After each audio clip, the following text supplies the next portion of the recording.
ओम शांति। 2 मई 2026 की साकार मुरली। मीठे बच्चे, इस ड्रामा के अंदर विनाश की भारी नोट है। तुम्हें विनाश के पहले कर्मातीत बनना है। आज का प्रश्न बाबा पूछ रहे हैं, बाप के किन शब्दों की कशिश सम्मुख में बहुत होती है। उत्तर बाबा कहते हैं, बाप जब कहते तुम मेरे बच्चे हो तो इन शब्दों की कशिश सम्मुख में बहुत होती है। सम्मुख सुनने से बहुत अच्छा लगता है।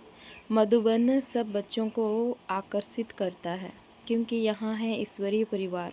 यहाँ ब्राह्मणों का संगठन है। ब्राह्मण आपस में ज्ञान की ही लेन देन करते हैं। गीत है आज का, हमारे तीर्थ न्यारे हैं। ओम शांति।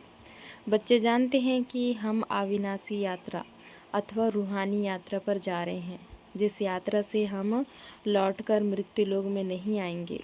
मनुष्य तो यह बात जानते ही नहीं कि ऐसी यात्रा भी कोई होती है जहाँ से कभी लौटकर आना ना पड़े। तुम लक्की स्टार हो, अभी पता पड़ा है। यह पक्का याद करना है, हम आत्माएं पाठ बजाती हैं। उस नाटक में ऐसे नहीं कहेंगे कि मुझ आत्मा ने यह वस्त्र पहनकर पाठ बजाया, अब घर जाते हैं। वो तो अपने को शरीर ही समझते हैं। यहाँ तुम बच्चों को ज्ञान है, हम आत्मा हैं। यह शरीर रूपी कपड़ा छोड़ फिर दूसरा जाकर लेंगे। यह 84 जन्मों के पुराने कपड़े हैं। यह छोड़कर नई दुनिया में फिर नए कपड़े लेंगे। यह लक्ष्मी नारायण ने नए कपड़े पहने हैं ना, तुम्हारी ही राजधानी के हैं। तुम भी जाएं, ऐसे नए देवी कपड़े पहनेंगे। यहाँ तो कहते हैं मुझ निर्गुण हारे में कोई गुण नहीं। बाप ही फिर ऐसा गुणवान बनाते हैं। बाप कहते हैं मेरा भी पाठ है, आकर फिर तुमको वॉइसलेस बनाता हूँ। यहाँ यह है जीवन बंद धाम, रावण राज्य है। यह तुम्हारे बुद्धि में है। हम पतित से पावन, फिर पावन से पतित कैसे बनते हैं। तुम बच्चे जानते हो, कलयुग है अंधियारा। रावण राज्य का अब अंत है। रामराज की अब आदि होनी है। अभी है संगम। कल्प के संगम युगे बाप को ही आना पड़ता है। दुनिया वाले भी अब यह समझ रहे हैं कि अब विनाश का समय है और स्थापना अर्थ भगवान कहाँ गुप्त वेश में है। अब गुप्त वेश में तो तुम आत्माएं भी हो। आत्मा अलग है, शरीर अलग है। यह मनुष्य चोला गुप्त वेश है। बाप को भी इसमें आना है। तुम्हारे शरीर पर नाम पढ़ते हैं, उनको तो शरीर है नहीं। तुम भी आत्मा हो, वह भी आत्मा है। आत्मा का आत्मा के साथ अब मोह हुआ है। गाते भी हैं और संग तोड़ तुम संग जोड़ेंगे। जैसे आप मोहजित हो वैसे हम भी बनेंगे। बाबा बहुत मोहजित है। कितने ढेर बच्चे हैं जो काम चिता पर बैठ जल गए हैं। परमपिता परमात्मा आते हैं पुरानी दुनिया का विनाश कराने, फिर मोह कैसे होगा। पतितों का जब विनाश हो तब तो शांति का राज्य हो। इस समय सुख तो कोई को भी है नहीं। सभी तमोप्रधान दुखी बन गए हैं। यह है ही पतित दुनिया। शिव बाबा ही आकर स्वर्ग की स्थापना करते हैं, जिसका नाम शिवालय पड़ा है। शिव बाबा ने देवताओं की राजधानी स्थापन की। वह है चैतन्य शिवालय, और वह शिवालय जिसमें शिव का चित्र है वो तो जड़ हो गया। अभी तुम समझ गए हो कि लक्ष्मी नारायण बरोबर स्वर्ग के मालिक थे, पूज्य थे, अब फिर पूज्य बन रहे हैं। तुमको अभी ज्ञान है। तुम लक्ष्मी नारायण के मंदिर में जाकर उनको माथा नहीं टेकेंगे। तुम तो उनकी राजधानी में चैतन्य में जाते हो। जानते हो हम देवता थे, अब नहीं हैं। जो पास्ट होकर गए हैं उनके चित्र बनते हैं। लक्ष्मी नारायण के मंदिर सबसे जास्ती बिरला बनाते हैं, तो उनकी भी सर्विस करनी चाहिए। तुम जो यहाँ लक्ष्मी नारायण के मंदिर बनाते हो, हम उनको इन्हों के 84 जन्मों की कहानी सुनाते हैं। युक्ति से यह सौगात देनी चाहिए। बाबा सर्विस की युक्तियाँ तो बताते हैं। माताएं जाकर बोले, आप उनके मंदिर तो बनाते हो परंतु उनकी जीवन कहानी को जानते नहीं। हम जानते हैं और समझा भी सकते हैं। समझाने वाली बड़ी रसीली चाहिए। बाप भी बैठ समझाते हैं ना। बाबा कहते, अगर छुट्टी नहीं मिलती है तो घर बैठे याद करो। यह तो जानते हो हम शिव बाबा की संतान हैं। मुरली तो मिल जाती है, ऐसे नहीं कि यहाँ आने से याद की यात्रा अच्छी होगी। घर में बैठने से याद की यात्रा कम हो जाएगी। बादल आते हैं रिफ्रेश होने, तुम भी आते हो रिफ्रेश होने। बाबा पास सम्मुख जाएं। आत्मा को ज्ञान है, सम्मुख सुनने से अच्छा लगता है। बात तो वही है। देखते हो शिव बाबा कैसे बैठ बच्चों को समझाते हैं। बच्चे तुम मेरे हो, तुमने 84 जन्मों का पाठ बजाया है। तुम जन्म मरण में आते हो, मैं नहीं आता हूँ। मैं पुनर्जन्म नहीं लेता हूँ, अजन्मा भी नहीं हूँ। आता हूँ परंतु बूढ़े तन में प्रवेश करता हूँ। तुम आत्मा छोटे बच्चे के शरीर में प्रवेश करती हो। मैं परमधाम से आता हूँ नीचे पाठ बजाने। मैं विकारी के गर्भ में नहीं आता हूँ। मुझे कहते हो तमेव मातस पिता, मेरा कोई माँ बाप हो ना सके। मैं सिर्फ शरीर का आधार ले पाठ बजाता हूँ। तुम मुझे बुलाते हो दुख हरकर सुख देने के लिए। अब सम्मुख आया हूँ, आत्माओं से बात कर रहे हैं। यहाँ तो सब ब्राह्मण ही हैं। तुम बाहर जाते हो तो हंस और बगुले हो जाते हो। यहाँ मधुबन में तुमको संग ही ब्राह्मणों का है। आपस में ज्ञान की चिटचैट ही करेंगे। हम अपनी राजधानी स्थापन कर रहे हैं। बाबा आया हुआ है। एक दो को यह युक्ति बाप को याद करने की बताते रहो। भोजन पर भी एक दो को इशारा देते रहो कि बाप को याद करो। बहुत बड़ा संगठन है ना, वहाँ तो विकारी साथ में रहते हैं तो उनकी कशिश होती है। यहाँ तो किसी की कशिश नहीं होती, वारियस वारियस के साथ रहते हैं। तुम्हारा कुटुंब यहाँ है। बुद्धि में यही रहता है, जो कोई मिले उनको बाप का परिचय दे कि भगवान को याद करते रहो। दो बाप है ना, लौकिक बाप होते भी भगवान को याद करते हो ना, वो लौकिक फादर है। लौकिक फादर को गॉड फादर नहीं कहेंगे। यह है पारलौकिक बाप। जरूर गॉड फादर से वर्षा मिलता होगा। ऐसे ऐसे भू भू करते रहो। तुम ब्राह्मण हो ना, सन्यासी भी भू भू करते हैं ना। इस दुनिया का सुख काकविष्टा के समान है। कितना दुख है। वह तो है हठयोगी, निर्वर्ती मार्ग वाले, उनका धर्म ही अलग है। तुम जानते हो सतयुग में हम कितना सुखी पवित्र रहते हैं। भारत पवित्र मार्ग का था, देवी देवताओं का राज्य था। जो पवित्र थे वही पतित बनने हैं। पुकारते भी रहते हैं, हे पतित पावन आओ, और फिर कह देते परमात्मा सर्वव्यापी है। हम जाकर ज्योति ज्योत समाएंगे। पुनर्जन्म को भी नहीं मानते हैं। अनेक मत है ना, दिन प्रतिदिन वृद्धि होती रहती है। यह भी बताना है कि सन्यासियों की वृद्धि कैसे होती है। नागों की भी वृद्धि होती है। जिसका जो धर्म है उसमें ही रहने से फिर अंतमति सो गति हो जाती है।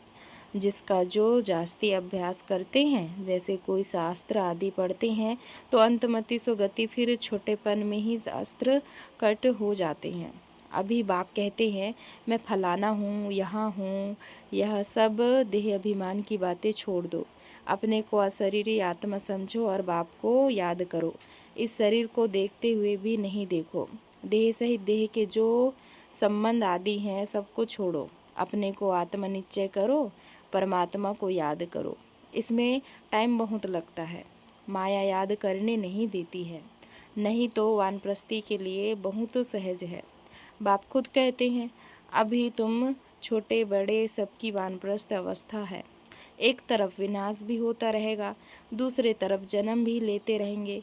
पुनर्जन्म लेना होगा तो आ जाएंगे। बच्चे भी पैदा होंगे, फिर विनाश भी हो जाएगा। यह तो तुम जानते हो। कोई गर्भ में होंगे, कोई कहाँ, सब खत्म हो जाएंगे। सब अपना हिसाब चुकतू कर वापस जाएंगे। हिसाब किताब रहा हुआ होगा तो अच्छी रीति सजाएं खानी पड़ेगी, फिर वह भी हल्का हो जाएगा। ऐसे नहीं कि योग में भी रहो और पाप भी करते रहो। कई बच्चे एक तरफ चार्ट भी लिखते रहते हैं और फिर कहते माया ने मुंह काला कर दिया, माया ने हरा दिया, तो कच्चा कहेंगे ना। तो बाप समझाते हैं कि तुम ऐसे समझो कि हम थोड़े दिन यहाँ हैं फिर चले जाएंगे। इन सब का विनाश हो रहा है। बाप कहते हैं मुझे याद करो तो विकर्म विनाश होंगे। अपना चार्ट देखते रहो, हम कितनों को रास्ता बताते हैं और पुरुषार्थ कराते हैं। तन मन धन से रूहानी सेवा में मददगार बनना पड़े। कहते हैं मन को अमन नहीं कर सकते, आत्मा तो है ही शांत। हम आत्मा अपने परमधाम में जाकर बैठेंगी। कोई दुनिया का संकल्प नहीं आएगा।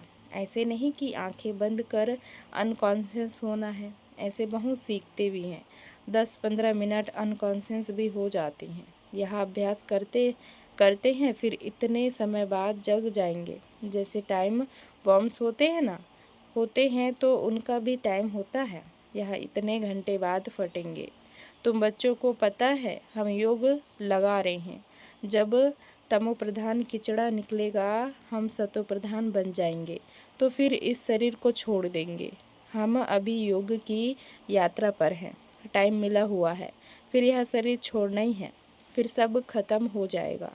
टाइम नुदा हुआ है, फिर पिछाड़ी में मच्छरों सदरस से शरीर छोड़ेंगे।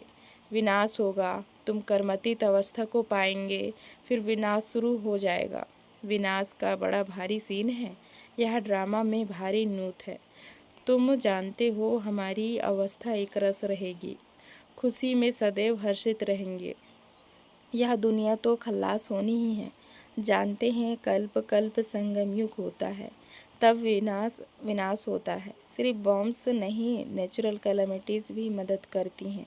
तो बच्चों को यह बुद्धि में रहना चाहिए। अभी हमको जाना है।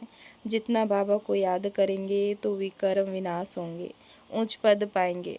Charity begins at home. कोशिश करना चाहिए। कन्या वह जो पियर घर और ससुर घर का उद्धार करे। तो चैरिटी बिगिंस एट होम हुआ ना। सर्विस में लगा रहना चाहिए। बोलो। शिव बाबा कहते हैं मुझे याद करो तो वर्षा मिलेगा। सीधी बात है। मुझ अल्प को याद करेंगे तो स्वर्ग का वर्षा तुम्हारा है। विश्व के मालिक तुम बन जाएंगे। अब वर्षा पाना है तो मुझे याद करो। बच्चों का फर्ज है यह पैगाम देना। आगे भी दिया था, बताना है विनाश सामने खड़ा है। कलयुग के बाद सतयुग आएगा। बाप ही आकर वर्षा देते हैं। रावण नरकवासी बनाते हैं, बाप आकर स्वर्गवासी बनाते हैं। कहानी भारत की है। भारतवासियों को खड़ा करना है। पहले शिव के मंदिर में जाकर समझाना है, यह बाप नई सृष्टि रचने वाला है। कहते हैं मुझे याद करो तो तुम्हारे विकर्म विनाश हो। यह निराकार बाबा आए हुए हैं, ब्रह्मा द्वारा स्वर्ग की स्थापना कर रहे हैं। अब बाप और वर्षे को याद करो। 84 जन्म पूरे हुए हैं। अब हम आपको बताते हैं। अब मानो ना मानो तुम्हारी मर्जी। बातें तो बड़ी अच्छी हैं। बाप ही दुख हरता सुख करता है। थोड़ा ही समझाया, यह चला। यह है तुम्हारा धंधा। मेहनत तो कुछ है नहीं, सिर्फ मुख से बोलना है। बाप कहते हैं मुझे याद करो। देही अभिमानी बनो। शिव के पुजारियों पास जाओ, फिर लक्ष्मी नारायण के पुजारियों के पास जाओ, उन्हें उनकी जीवन कहानी सुनाओ। अच्छा याद प्यार लेते हैं। मीठे मीठे सिकलते बच्चों प्रति माता पिता बाप दादा का याद प्यार और गुड मॉर्निंग। रूहानी बाप की रूहानी बच्चों को नमस्ते। हम रूहानी बच्चों की रूहानी माता पिता बाप दादा को याद प्यार और नमस्ते नमस्ते। शुक्रिया बाबा, शुक्रिया। धारणा के लिए मुख्य सार है। पहला पॉइंट, तन मन धन से रूहानी सेवा में मददगार बनना है। सबको अल्प का परिचय दे वर्षे का अधिकारी बनाना है। विनाश के पहले कर्मातीत बनने के लिए बाप की याद में रहना है। दूसरा पॉइंट है, बाप समान मोह जीत बनना है। आत्मा से जो मोह हो गया है उसे निकाल एक बाप से लगन लगानी है। वरदान है आज का, सर्वशक्तिमान के शांत की स्मृति द्वारा समस्याओं को दूर भगाने वाले परमात्म स्नेही भव। विस्तार है, जो बच्चे परमात्म स्नेही हैं वे स्नेही को सदा साथ रखते हैं, इसलिए कोई भी समस्या सामने नहीं आती। जिनके साथ स्वयं सर्वशक्तिमान बाप है उनके सामने समस्या ठहर नहीं सकती। समस्या पैदा हो और वहाँ ही ख़त्म कर दो तो वृद्धि नहीं होगी। अब समस्याओं का बर्थ कंट्रोल करो। सदा याद रखो कि संपूर्णता को समीप लाना है। और समस्याओं को दूर भगाना है। स्लोगन है, प्यारे बनने का पुरुषार्थ नहीं, न्यारे बनने का पुरुषार्थ करो तो प्यारे स्वतः बन जाएंगे। यह व्यक्ति सारे सदा अचल अडोल एकरस स्थिति का अनुभव करो। समय प्रति समय अनेक प्रकार के विघ्न आते हैं। कोई अच्छे अन्य स्टूडेंट माया के वशीभूत हो एंटी हो जाते और सेवा में डिस्टर्ब करते हैं। ऐसे समय पर घबराते तो नहीं हो। एक होता है उनके प्रति कल्याण के भाव से तरस रखना, लेकिन उसके कारण हलचल में आना अथवा व्यर्थ संकल्प चलाना, यह है हिलना। जो हर आत्मा के पाठ को साक्षी दृष्टा स्थिति में रह देखते हैं, वह अचल अडोल एकरस रहते हैं। अच्छा, ओम शांति। शुक्रिया बाबा, शुक्रिया।